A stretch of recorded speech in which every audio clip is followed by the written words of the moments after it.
If my homegirl was to come to me right now and say that she wanted to grow her hair healthier and retain length, these are some of the hair tips that I would give her right now to get started.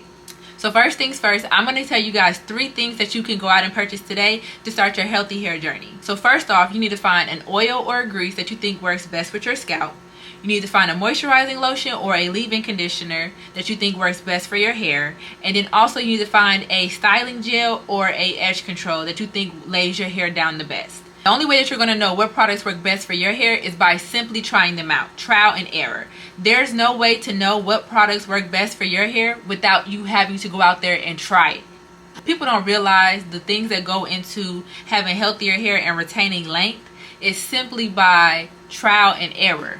You have to try, you have to make mistakes, but you have to keep going after that. Once you figure out what oil or what grease works best for your scalp, you're going to be wanting to apply that at least once a week. Me personally, I like to use grease on my scalp because I think it works better for my scalp than oil does. When I put oil on my scalp tends to get dry a lot quicker. But when I use grease, my scalp tends to stay moisturized a lot longer. That's just my preference, and that's what works for me, and this is what I have been doing for years. Remember, you have to find what works for you. Now, if you need to apply your oil or your grease multiple times out of the week, then I suggest that you do that, but you should be at least applying it once a week. The second thing that you'll be needing is a moisturizing lotion or a leave-in conditioner. Me personally, I like to use a moisturizing lotion. I've been using moisturizing lotion for years, and my go-to is the Cream of Nature Moisture and Shine Curl Activator Cream.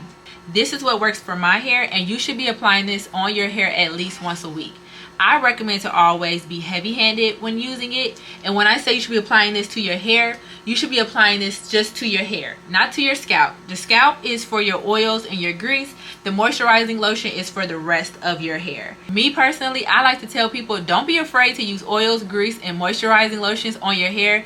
I know people say that they don't like it messing up their pillowcases or their sheets or their shirts or their clothes or whatever the case may be. Look, if you want your hair to be healthy and you want to retain length, you got to have moisturized hair. You cannot be afraid of moisturized hair. I'm sorry. It's either you want it to be moisturized and retain length, or you want it to be dry and brittle. You cannot have the best of both worlds. And if you prefer your hair to be dry and brittle because you want to look cute, then you have to be okay with the results that come after that, which is breakage. And the people that say like these products create buildup and clogs your pores and like in your scalp or whatever the case may be, look honey, every product that you use, whether it's on your hair or on your skin, is going to create buildup. That's why they made shampoos, and that's why they made soap. Scrub it off and reapply it the next week. That's what we do. That's what we've been doing. That's what we're going to continue to do. And last but not least, the styling gel or edge control.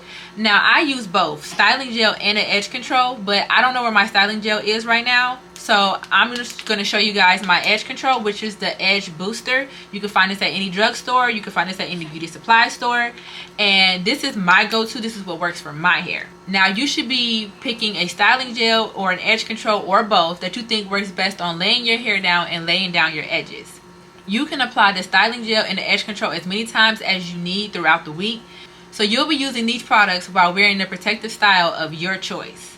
Now, if you want to know more about protective styles and how long you should be wearing them and what are considered protective styles in my book, then just let me know in the comments down below, and I can always make a separate video talking about protective styles. And in the meantime, I hope this video helps you retain healthy hair, and until next time, you guys.